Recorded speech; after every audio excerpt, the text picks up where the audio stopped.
Praise the lord. ఈరోజు చిన్న story చెప్పుకుందాం. ఏంటంటే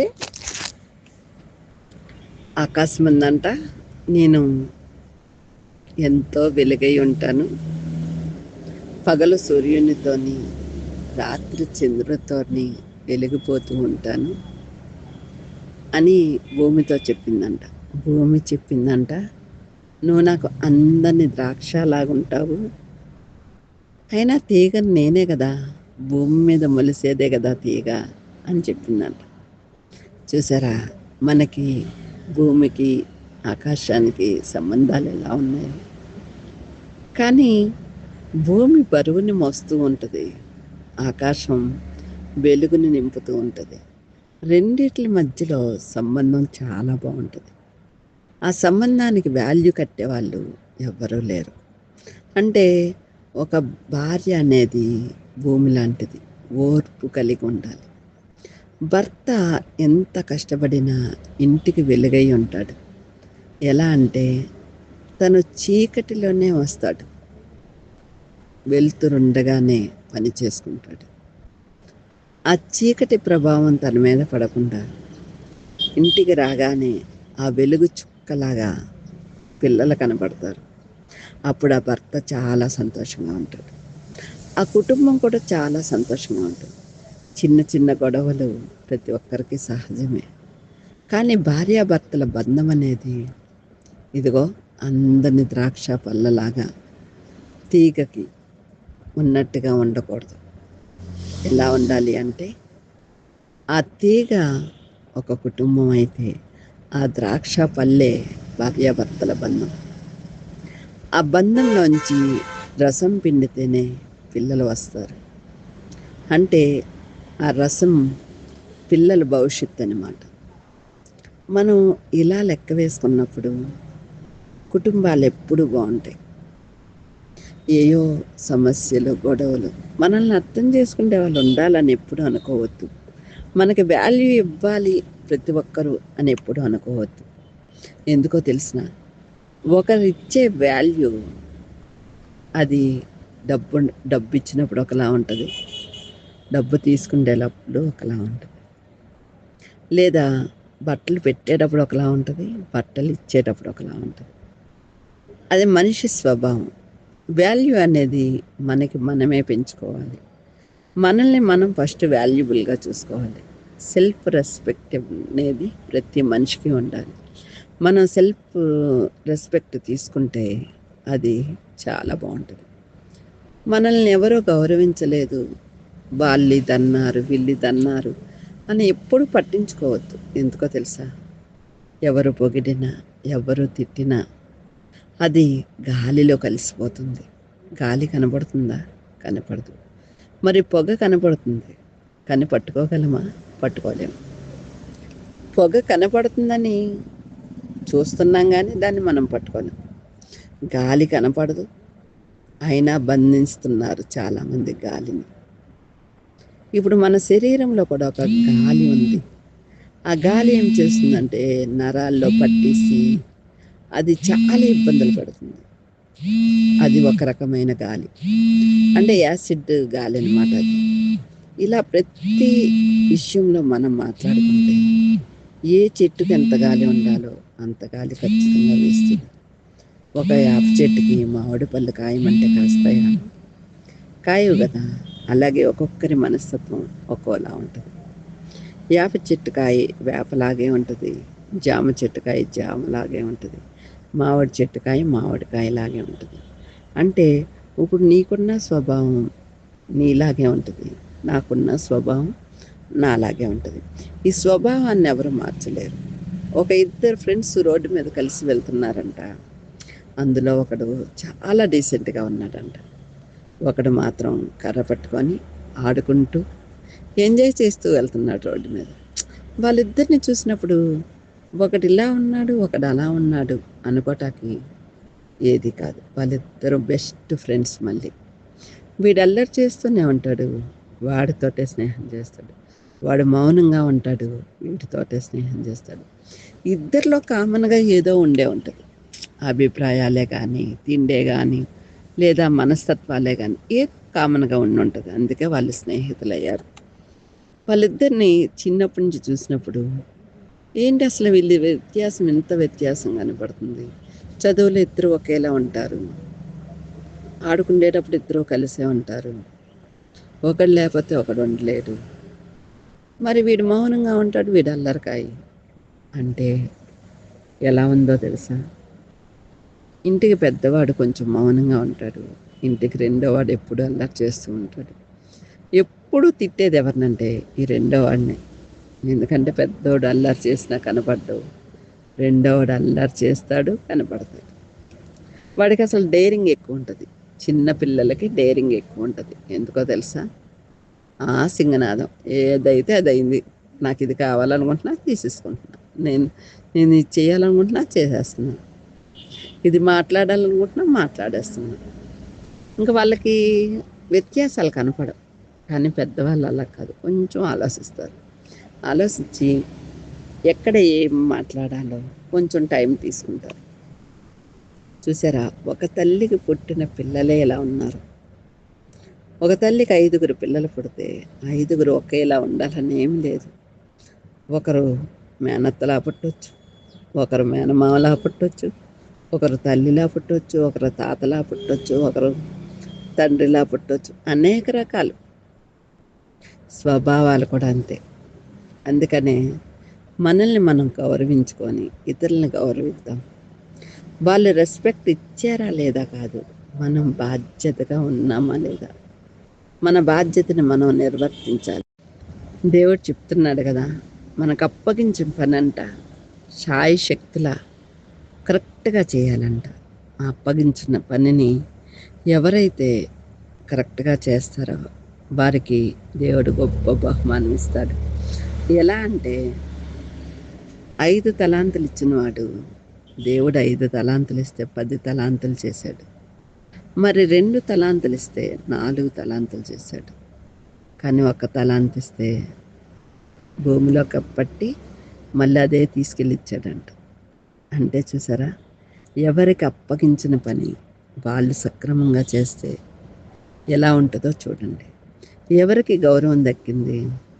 5 తలాంతులు ఇచ్చిన వాడికి మరలా ఈ 1 తలాంతు కూడా ఇచ్చి మరలా దీవించాడు దేవుడు. దేవుడు ఆశీర్వదించాలంటే ఆయన చెప్పినట్లు మనం వినాలి. మనం వినడం మొదలు పెడితే మన గమ్యస్థానమే వేరు. మనలో లోపాలని మనం ఎంచుకోక ఆయన ఎదుట నాకు ఈ లోపం ఉంది కదా తండ్రి, సరిచేయండి, నేను ఇందులో దిగజారిపోతున్నాను, ఇందులో పడిపోతున్నాను, నేను ఎవరితో స్నేహం చేయాలి, నేను ఎవరితో స్నేహం చేయకూడదు, నేను ఎలా ప్రవర్తిస్తే మీకు ఇష్టం, మీరు నా తండ్రి, మీరు నా ప్రాణప్రియుడు, మీరు ఎలా చెప్తే నేను అలా వినాలి అని దేవుడితో మాట్లాడుతూ మొదలు పెడితే ఉదయాన్నే ఆయనతో మాట్లాడాలి. ఇదిగో నాకు ఈ అవసరం ఉంది, నేను ఎలా తీర్చుకోగలను. ప్రార్థించేటప్పుడు కూడా వినయ భయభక్తులతో ప్రార్థించాలి. నిజమే, మోకాళ్ళు వేయలేని పరిస్థితి. నువ్వు ఏ స్థితిలో ఉన్నావు అన్నది దేవుడు చూడట్లా, నీ హృదయాంతరంగం ఏ స్థితిలో ఉన్నదో కావాలి దేవుని. ఆయన ఏమీ అడగట్లా నీ ఎదుట, ఆయనకి ఏమీ అక్కర్లే. నువ్వు ఇచ్చేయన్ని నీ సంతోషం కోసం ఇస్తున్నావు అంతే. ఆయనకు కావాల్సింది నీ మంచి హృదయం. నీ మంచి హృదయాన్ని ఆయనకు అప్పగించాలి. ప్రార్థనకు వెళ్తున్నాము అంటే నేర్చుకోవటానికి వెళ్తున్నాం. ప్రార్థన చేస్తున్నామంటే ఆయనతో మాట్లాడుతున్నాం. వినయం లేకుండా, భయభక్తులు లేకుండా వచ్చామా కూర్చున్నామా మనసు ఎక్కడో ఉంటుంది. నేను చాలామంది పిల్లల్ని చూస్తూ ఉంటాను, ప్రేయర్లోనే కూర్చుంటారు, మనసు ఎక్కడో పెట్టుకుంటారు. వాళ్ళ అందాన్ని వాళ్ళే చెడగొట్టుకుంటారు. ఎలా తెలుసా? మనసే ఒక అందం. సౌందర్యము అంటే మనసే, మొహం కాదు. ఆ సౌందర్యం మనసులో ఉంటే మొహంలో కనబడుద్ది. చాలామంది చెప్తారు అందంగా ఉంటారు అని. కాదు, వాళ్ళ మనసు కూడా అలా ఉండాలి. ఇప్పుడు దేశమంతా ఒక అమ్మాయిని అందగత్తెగా ఎంచుకోవాలి అంటే ఆమెలో క్వాలిటీస్ చూస్తారు. ఎలాగో తెలుసా?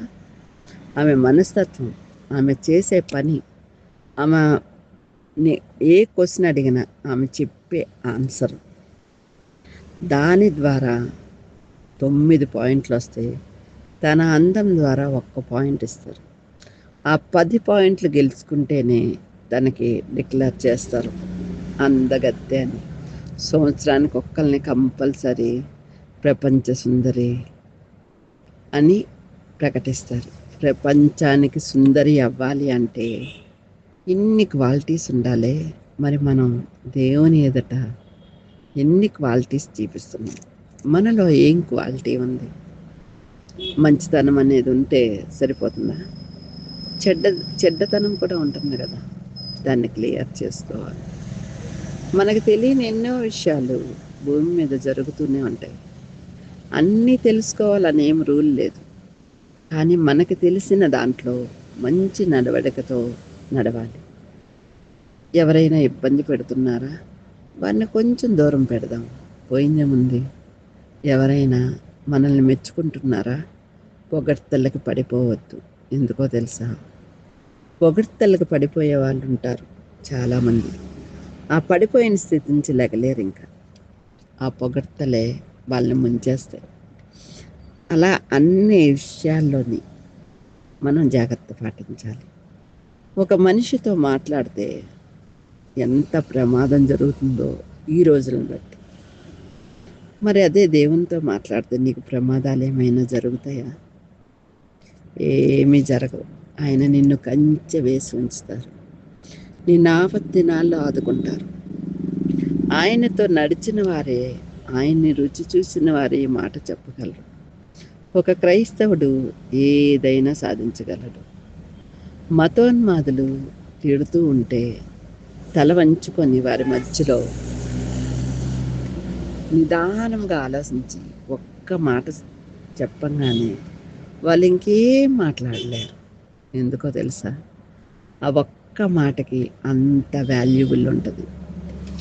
మతోన్మాదులు అంటే మనలాంటి మనుషులే. దేవుడు చివరి క్షణాన్న ఒక దొంగను క్షమించినట్లుగా మనం కూడా మతోన్మాదుల్ని క్షమించి వారి కోసం ప్రార్థన చేయాలి. ఎందుకంటే వారు పుట్టగానే ఎప్పుడు కూడా ఎవ్వరూ పుట్టగానే దేవుని బిడ్డలుగా మార్చబడలేరు. పుట్టికే పాపం. మరి దేవుని బిడ్డలుగా మార్చబడాలంటే బాప్తిసం ఎందుకు తీసుకోవాలో తెలుసా? ఆయన బిడ్డగా మార్చబడ్డామని, ఆయన స్వభావాన్ని కలిగి ఉండాలని, ఆయనతో నడవాలని, ఆయనతో జీవించాలని, సదాకాలం ఆయనతో ఉండాలని. సదాకాలం ఆయనతో ఉండాలి అంటే ఈ భూమి మీద ఉన్నప్పుడే మనం ఆయనతో చేరికగా ఉండాలి. పరలోకానికి వెళ్ళాక అప్పుడు చూసుకుందాంలే. ఏంటి చూసుకుండేది? ఎలా చూసుకుంటావు? నీ క్రియలు ఇక్కడే బాగోనప్పుడు అక్కడ ఎలా చూసుకుంటావు? నీ మనస్తత్వం ఇక్కడే బాగోనప్పుడు అక్కడ ఎలా చూసుకుంటావు? చూసావా? ఇలా చాలామంది అనుకుంటారు. భార్య ప్రార్థనకి వెళ్తుంటే భర్త తాగడానికి వెళ్ళి, నిజంగా నాకు అనిపిస్తూ ఉంటుంది భార్య వంక చూసినప్పుడల్లా, వీళ్ళంతా నరకానికి గ్యారంటీగా వెళ్ళిపోతారు. కానీ ఇంటికాడ భార్య పూజలు చేస్తున్నా, లేకపోతే ప్రార్థనకి వెళ్తున్నా, నీ కాళ్ళుచ్చుకొని వచ్చేస్తలేవే అంటారు. ఎలా వచ్చేస్తారు? ఇదేమన్నా రైలు ప్రయాణమా చెంగుచ్చుకొని ఎక్కువటానికి? లేదా బస్సు ప్రయాణమా కచ్చిఫేసి వెళ్ళి కూర్చోటానికి? కాదు. పరలోకం అనేది అసాధ్యమైనది. అది అసాధ్యమైందే కానీ దాన్ని సాధ్యం చేసుకోవాలంటే నీ మనస్తత్వాన్ని నువ్వు మార్చుకోవాలి. నీ మనసుతో నువ్వు మాట్లాడుకోవాలి. నిన్ను నువ్వు గౌరవించుకోవాలి. నీతోటే నువ్వు మాట్లాడుకుంటూ ఉండాలి. ఎలా అంటే, నేను దేవునికి అనుగుణంగా ఉన్నానా లేదా? నేను దేవునితో నడుస్తున్నానా లేదా? నువ్వు 5 నిమిషాలు ప్రార్థన చేస్తూ ఉంటే నీ కన్నీళ్ళు నిన్ను పలకరిస్తాయి. ఎందుకో తెలుసా? నీలో తప్పులు వెతుకుతాకి కళ్ళంట నీళ్ళు వస్తాయి. ఆ కన్నీటిని చూసిన దేవుడు నీ పక్కనే ఉండి ఓదారుస్తాడు. ఎలాగో తెలుసా? ఆ కన్నీటిని తుడిచి బాధపడకు, నేను క్షమించానులే అని. మరి నువ్వు 5 నిమిషాలు కాదు, గంట సేపు ప్రార్థన చేసిన ఒక్క కన్నీటి చుక్క రాకుండా ఈ అన్నావనుకో, స్తుతి స్తుతి స్తుతి అన్నావనుకో, ఏంటి ఉపయోగం? ఆయనకి స్తుతి స్తోత్రాలు చెల్లించాలి, కరెక్టే. ఎలాగా? కృతజ్ఞత కలిగి. అవునంటే అవును, కాదంటే కాదు అని కట్ కట్ కట్ మాట్లాడాలి. ఎలాగో తెలుసా? తండ్రి, నీవు నాకు ఈ మేలు చేస్తే నేను స్తుతిస్తాను కాదు. తండ్రి, నాకు ఈ అవసరత ఉంది, అయినా సరే నిన్ను స్తుతిస్తూనే ఉంటాను. ఇది నువ్వు ఇచ్చినా ఇవ్వకపోయినా ఏది మంచో నీకు తెలుసు కదా తండ్రి. నాకు ఇవ్వాలంటే నువ్వు ఇస్తావు కదా, అయినా సరే నేను స్తుతిస్తూ ఉంటానని నువ్వు పలకగలిగిన నాడు దేవుడు కూడా నీకు తోడుగా ఉండి నీకేమి ఇవ్వాలో అన్నీ ఇస్తాడు. ఇచ్చేటప్పుడు నువ్వు గొప్ప దానిగా చేస్తాడు. చూడండి, ఆశీర్వాదాలు ఇస్తూ ఉంటే గుడారంలోనే జీవించాడంట అబ్రహాం, కానీ ఆశీర్వాదాలన్నీ పొందుకున్నాడంట. ఆశీర్వదించబడటం అంటే మనం ఎక్కడున్నామన్నది కాదు, ఆయన వెలుగు మనలో ఉందా లేదా, ఇది ఆశీర్వాదం. Thank you friends.